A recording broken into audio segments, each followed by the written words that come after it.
പൗലോസ് കൊലോസ്സോസുകാർക്ക് എഴുതിയ ലേഖനം. അഭിവാദനം.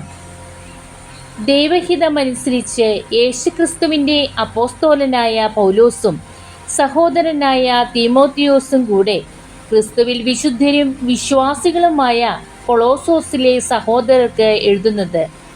നമ്മുടെ പിതാവായ ദൈവത്തിൽ നിന്ന് നിങ്ങൾക്ക് കൃപയും സമാധാനവും കൃതജ്ഞതയും പ്രാർത്ഥനയും.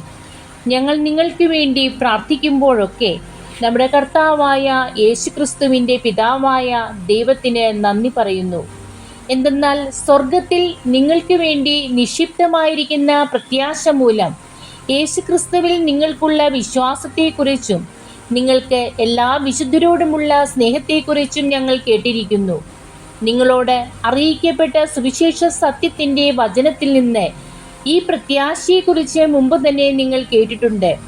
നിങ്ങൾ സുവിശേഷം ശ്രവിക്കുകയും സത്യത്തിൽ ദൈവത്തിൻ്റെ കൃപ പൂർണ്ണമായി മനസ്സിലാക്കുകയും ചെയ്ത നാൾ മുതൽ ലോകത്തിൽ എല്ലായിടത്തും എന്ന പോലെ നിങ്ങളുടെ ഇടയിലും അത് വളരുകയും ഫലം പുറപ്പെടുവിക്കുകയും ചെയ്തുകൊണ്ടിരിക്കുന്നു.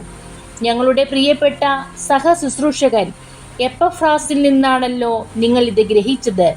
നിങ്ങൾക്ക് വേണ്ടിയുള്ള ക്രിസ്തുവിൻ്റെ വിശ്വസ്തനായ ശുശ്രൂഷകനാണവൻ. ആത്മാവിലുള്ള നിങ്ങളുടെ സ്നേഹത്തെക്കുറിച്ച് അവൻ ഞങ്ങളോട് പറഞ്ഞിട്ടുണ്ട്. ക്രിസ്തു സൃഷ്ടിയുടെ മകുടം. തന്മൂലം അതേക്കുറിച്ച് കേട്ട നാൾ മുതൽ നിങ്ങൾക്ക് വേണ്ടി പ്രാർത്ഥിക്കുന്നതിൽ നിന്ന് ഞങ്ങൾ വിരമിച്ചിട്ടില്ല. നിങ്ങൾ പൂർണ്ണമായ ജ്ഞാനവും ആത്മീയ അറിവും വഴി ദൈവഹിതത്തെക്കുറിച്ചുള്ള ഉൾക്കാഴ്ച കൊണ്ട് നിറയാൻ വേണ്ടിയാണ് ഞങ്ങൾ പ്രാർത്ഥിക്കുന്നത്. കർത്താവിന് യോജിച്ചതും അവിടത്തേക്ക് തികച്ചും പ്രീതിജനകവുമായ ജീവിതം നയിക്കാൻ നിങ്ങൾക്ക് ഇടയാകട്ടെ. അതുവഴി നിങ്ങളുടെ എല്ലാ നല്ല പ്രവൃത്തികളും ഫലദായകമാവുകയും ദൈവത്തെക്കുറിച്ചുള്ള ജ്ഞാനത്തിൽ നിങ്ങൾ അഭിവൃദ്ധിപ്പെടുകയും ചെയ്യും. സന്തോഷത്തോടെ എല്ലാം സഹിക്കുന്നതിനും ക്ഷമിക്കുന്നതിനും അവിടുത്തെ മഹത്വത്തിൻ്റെ പ്രഭാവത്തിനനുസൃതമായി സർവശക്തിയിലും നിങ്ങൾ ബലം പ്രാപിക്കട്ടെ.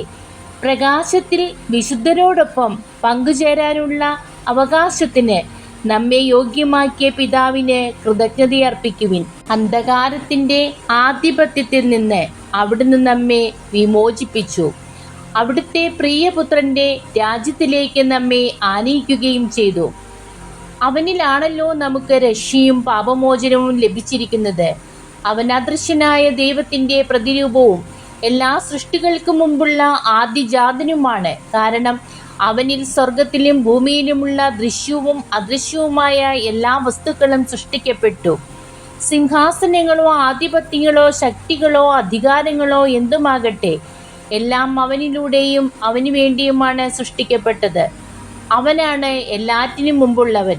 അവനിൽ സമസ്തവും സ്ഥിതി ചെയ്യുന്നു. അവൻ സഭയാകുന്ന ശരീരത്തിൻ്റെ ശിരസ്സാണ്. അവൻ എല്ലാറ്റിൻ്റെയും ആരംഭവും മരിച്ചവരിൽ നിന്നുള്ള ആദിജാതനുമാണ്.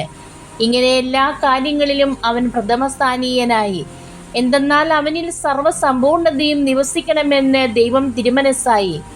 സ്വർഗത്തിലും ഭൂമിയിലുമുള്ള എല്ലാ വസ്തുക്കളെയും അവനിലൂടെ അവിടുന്ന് തന്നോട് അനുരഞ്ജിപ്പിക്കുകയും അവൻ കുരിശിൽ ചീന്തിയ രക്തം വഴി സമാധാനം സ്ഥാപിക്കുകയും ചെയ്തു. വിശ്വാസ സ്ഥിരത. ഒരിക്കൽ നിങ്ങൾ ദൈവത്തിൽ നിന്ന് അകന്നു ജീവിക്കുന്നവരും ദുഷ്പ്രവൃത്തികൾ വഴി മനസ്സിൽ ശത്രുത പുലർത്തുന്നവരുമായിരുന്നു. എന്നാൽ ഇപ്പോൾ ക്രിസ്തു തൻ്റെ മരണം വഴി സ്വന്തം ഭൗതിക ശരീരത്തിൽ നിങ്ങളെ അനുരഞ്ജിപ്പിച്ചിരിക്കുന്നു. അവിടുത്തെ മുമ്പിൽ പരിശുദ്ധരും കുറ്റമറ്റവരും നിർമ്മലരുമായി നിങ്ങളെ സമർപ്പിക്കുന്നതിന് വേണ്ടിയാണ് അവൻ ഇപ്രകാരം ചെയ്തത്. എന്നാൽ നിങ്ങൾ ശ്രവിച്ച സുവിശേഷം നൽകുന്ന പ്രത്യാശയിൽ നിന്ന് വ്യതിചലിക്കാതെ സ്ഥിരതയോടും ദൃഢനിശ്ചയത്തോടും കൂടി വിശ്വാസത്തിൽ നിങ്ങൾ നിലനിൽക്കേണ്ടിയിരിക്കുന്നു. ആകാശത്തിന് താഴെയുള്ള എല്ലാ സൃഷ്ടികളോടും സുവിശേഷം പ്രസംഗിക്കപ്പെട്ടിട്ടുണ്ട്. പൗലോസായ ഞാൻ അതിൻ്റെ ശുശ്രൂഷകനായി. വിജാതിയർക്കുള്ള ശുശ്രൂഷ. നിങ്ങളെ പ്രതിയുള്ള പീഡകളിൽ ഞാൻ സന്തോഷിക്കുന്നു.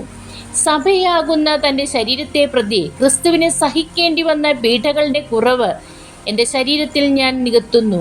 നിങ്ങൾക്ക് വേണ്ടി ദൈവം എന്നെ ഭരമേൽപ്പിച്ച ദൗത്യം വഴി ഞാൻ സഭയിലെ ശുശ്രൂഷകനായി. ദൈവവചനം പൂർണ്ണമായി വെളിപ്പെടുത്തുക എന്നതായിരുന്നു ആ ദൗത്യം. യുഗങ്ങളുടെയും തലമുറകളുടെയും ആരംഭം മുതൽ മറച്ചുവെക്കപ്പെട്ടിരുന്ന ഈ രഹസ്യം ഇപ്പോൾ അവിടുന്ന് തൻ്റെ വിശുദ്ധർക്ക് വെളിപ്പെടുത്തിയിരിക്കുന്നു. ഈ രഹസ്യത്തിൻ്റെ മഹത്വം വിജാതിയുടെ ഇടയിൽ എത്ര ശ്രേഷ്ഠമാണെന്ന് വിശുദ്ധർക്ക് വ്യക്തമാക്കി കൊടുക്കാൻ അവിടുന്ന് തീരുമാനിച്ചു. ഈ രഹസ്യമാകട്ടെ മഹത്വത്തെക്കുറിച്ചുള്ള പ്രത്യാശയായ ക്രിസ്തു നിങ്ങളിലുണ്ട് എന്നത് തന്നെ. അവനെയാണ് ഞങ്ങൾ പ്രഖ്യാപിക്കുന്നത്. എല്ലാ മനുഷ്യരെയും ക്രിസ്തുവിൽ പക്വത പ്രാപിച്ചവരാക്കാൻ വേണ്ടി ഞങ്ങൾ എല്ലാവർക്കും മുന്നറിയിപ്പ് നൽകുകയും എല്ലാവരെയും സർവ്വവിജ്ഞാനവും പഠിപ്പിക്കുകയും ചെയ്യുന്നു. ഈ ലക്ഷ്യം പ്രാപിക്കുന്നതിനു വേണ്ടി അത്രേ അവൻ എന്നിൽ ശക്തിയായി ഉണർത്തുന്ന ശക്തി കൊണ്ട് ഞാൻ കഠിനമായി അധ്വാനിക്കുന്നത്. ദൈവമേ, സ്തുതി അങ്ങേക്ക് യോഗ്യമാകുന്നു.